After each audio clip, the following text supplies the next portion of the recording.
शास्त्र कहते हैं कि देखो, पाप और पुण्य ये दोनों ऐसे जिनका फल तत्काल नहीं मिलता, तुरंत नहीं मिलता। तुरंत नहीं मिलेगा, कालांतर में जाके, मतलब समय बीतने के बाद इसका फल मिलता है। दोनों का ही, पाप का भी और पुण्यों का भी। आज कोई झूठ बोल रहा है तो आज शायद फल ना मिलेगा, लेकिन कुछ समय बाद कालांतर में जाकर के उसका परिणाम मिलेगा।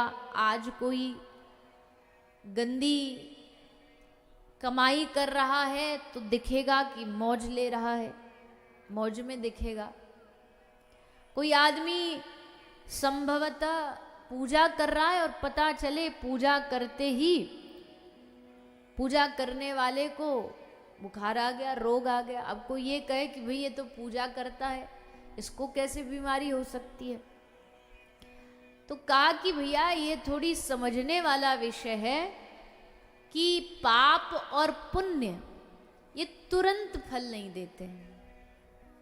सत्कर्म और बुरे कर्म ये तुरंत इनका परिणाम नहीं मिलता है, पर मिलता है समय आने पर।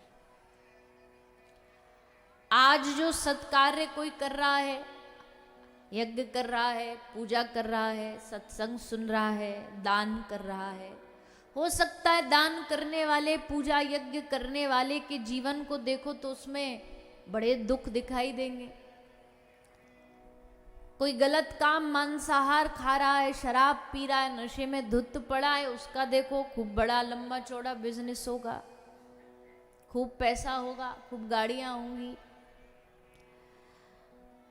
तो नहीं है, उसके पिछले कोई ऐसे कर्म होंगे जो उसको अब प्राप्त हो रहे हैं, और अब जो वो कर रहा है ये आगे चल करके एक दिन उसे प्राप्त होगा। अब फिर लोग क्या कहते हैं, बोले नहीं ये तो गलत बात है, भगवान को आज का आज ही मिलना चाहिए। तो देखो, सारा साल बच्चा पढ़ाई करता है और फिर आती है अंत में उसकी परीक्षा, और परीक्षा का जो फल मिलता है, परीक्षा का जो रिजल्ट मिलता है वो तुरंत नहीं मिलता, उसको इंतजार करना पड़ता है, उसको प्रतीक्षा करनी पड़ती है। वैसे ही कर्म करने वाले हम हैं, लेकिन उसके फल का, परिणाम का जो हिसाब किताब है वो सबको समय पर जरूर प्राप्त होगा। इसलिए आज जो हम सत्कर्म कर रहे हैं, आज जो हम सत्संग सुन रहे हैं, हो सकता है इसका फल कुछों को तुरंत दिख जाए और कुछों को इसका फल दिखने, परिणाम दिखने में थोड़ा लंबा समय लग जाए। पर लंबा समय लगने का मतलब ये नहीं है कि ये जो यहाँ कर रहे हो ये व्यर्थ जाएगा, बेकार जाएगा। बेकार नहीं जा सकता। एक एक भगवान का नाम जो आज मुख से ले रहे हैं ये बेकार नहीं जा सकता है। जो कीर्तन कर रहे हैं ये व्यर्थ नहीं जाएगा, ये एक ना एक दिन प्राप्त होगा। अब वो क्या प्राप्ति में क्या चाहिए वो हम पे भी निर्भर करता है। अब एक आदमी तो देखो यज्ञ कर रहा है, दिखने में लग रहा है यज्ञ कर रहा है, यज्ञ से उसे चाहिए क्या? यज्ञ से उसे चाहिए कि भगवान जी मेरा, यज्ञ नारायण भगवान मेरा कर्जा माफ करा देना। और एक आदमी यज्ञ कर रहा है, वो भगवान से, देवताओं से क्या मांग रहा है? बोले हम पर कृपा कर देना कि हमको भगवान की भक्ति मिल जाए। तो अब ये दोनों तरह के लोग होते हैं। एक तो संसार वाली इच्छा रखने वाले लोग होते हैं, और एक परमार्थिक इच्छा रखने वाले लोग होते हैं, आध्यात्मिक इच्छा रखने वाले लोग, परमार्थ के लिए। और जो परमार्थ की इच्छा रख के काम करता, उसकी कोई पूजा पाठ, यज्ञ, भजन, इसमें कोई कमी भी रह जाती है तो भगवान क्षमा कर देते। तो कोई यज्ञ कर रहे हो, कथा सुन रहे हो, पूजा कर रहे हो, इसमें जरा भी त्रुटि करी, गलती करी, और अगर इसका फल हम चाहते कि हमें संसार की कोई चीज मिले, फिर जो गलती करोगे उसका परिणाम मिलेगा। पर अगर ये परमार्थिक इच्छा से करोगे कि हमें भगवान चाहिए बस, फिर गलती भी होगी तो भगवान माफ कर दें, त्रुटि भी होगी तो भगवान क्षमा करेंगे।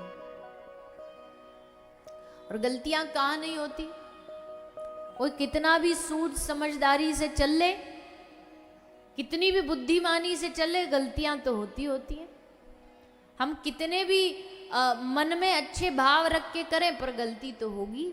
इतना बड़ा आयोजन होता है, कहीं किसी बोलने वाले से त्रुटि, कहीं कराने वाले से त्रुटि, कहीं सुनने वाले से कोई कमी रह गई, तो कहीं ना कहीं कोई कमी तो छूट जाती है।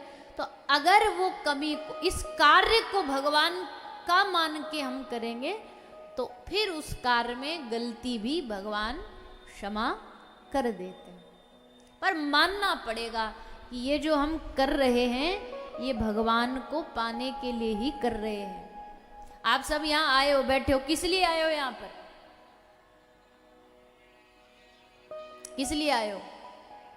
मेला में जलेबी खाने आए हो? कथा खत्म हो, हम छूटे यहाँ से और वो रेडी पे जो रखी है लाल लाल लाल लाल, जिसपे दिन भर का कूड़ा मिट्टी सब, नहीं हम खाना जरूर। वो भैया कम से कम बाद में हमको धन्यवाद तो देगा कि इन्होंने व्यासपीठ से बोला। कोई मेला देखने आ रहा है, कोई झूला झूलने आ जाएगा, चलो झूला झूल के आते, बच्चों को लेके बोल चलो झूला झूलते। कोई कुछ खाने आ रहा है, कोई घूमने आ रहा है, कोई मनोरंजन के लिए आ रहा है। पर सच्चे भक्त कौन है, सच्चे श्रोता कौन है?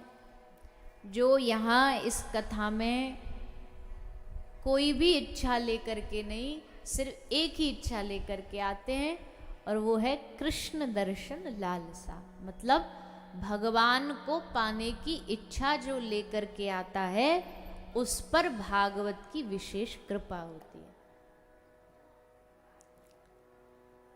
तो मुंडे मुंडे मतिर भिन्न, इस संसार में जितने प्रकार के दिमाग, जितने प्रकार के लोग, उतने प्रकार के विचार, सबके अलग अलग विचार हैं, सबकी अलग अलग मांग है। कथा में भी किसी को कुछ सुनना है, किसी को कुछ सुनना है, किसी को भजन ज़्यादा सुनने हैं तो कोई कहेगा नहीं भजन नहीं, हमको तो कथा सुनाओ। किसी को संस्कृत सुननी है तो कोई कहेगा हमको वो नहीं सुनना है। सबके अलग अलग भाव हैं, लेकिन भागवत जी सबका मिलन है, सबका थोड़ा थोड़ा भाव भागवत जी में वर्णन किया है श्री व्यास जी ने कि यहाँ जो भी आए उसको भागवत अपनी जैसी ही लगे। यहाँ 5 साल का 10 साल का बच्चा भी बैठे तो उसको भी भागवत समझ पड़े, और यहाँ कोई 80-90 साल का बूढ़ा भी बैठे तो उसको भी भागवत समझ में, मति में बैठ जाए। ऐसी भागवत व्यास जी ने लिखी है, रचना करी, ये सबके लिए है। भागवत एक ऐसा ग्रंथ है जो सबके लिए फिट होता है। एक की टोपी सर पर, सबके सर पर। ये गृहस्थियों के लिए भी है तो ये सन्यासियों के लिए भी है,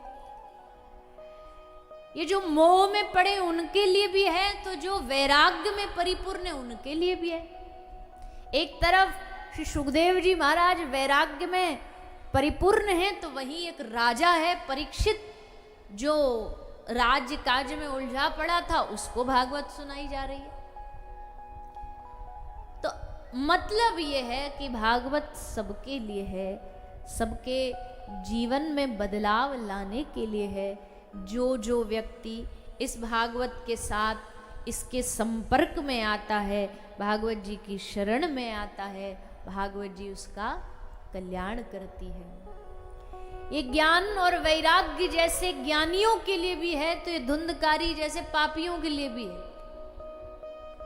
यहाँ कोई ज्ञानी आ जाए तो उसका भी कल्याण भागवत करेगी, और कोई पापी भी आ जाए तो भी मना नहीं करेगी। कोई ये नहीं कहेंगी भागवत जी की नहीं, पापियों की यहाँ एंट्री नहीं है। कहती है आओ, यहाँ आकर के बैठो, और सुनो, श्रवण करो, तो तुम्हारे सारे पापों को जैसे गंगा नष्ट करती है, वैसे ये श्रीमद् भागवत गंगा भी समस्त पापों का नाश करती है।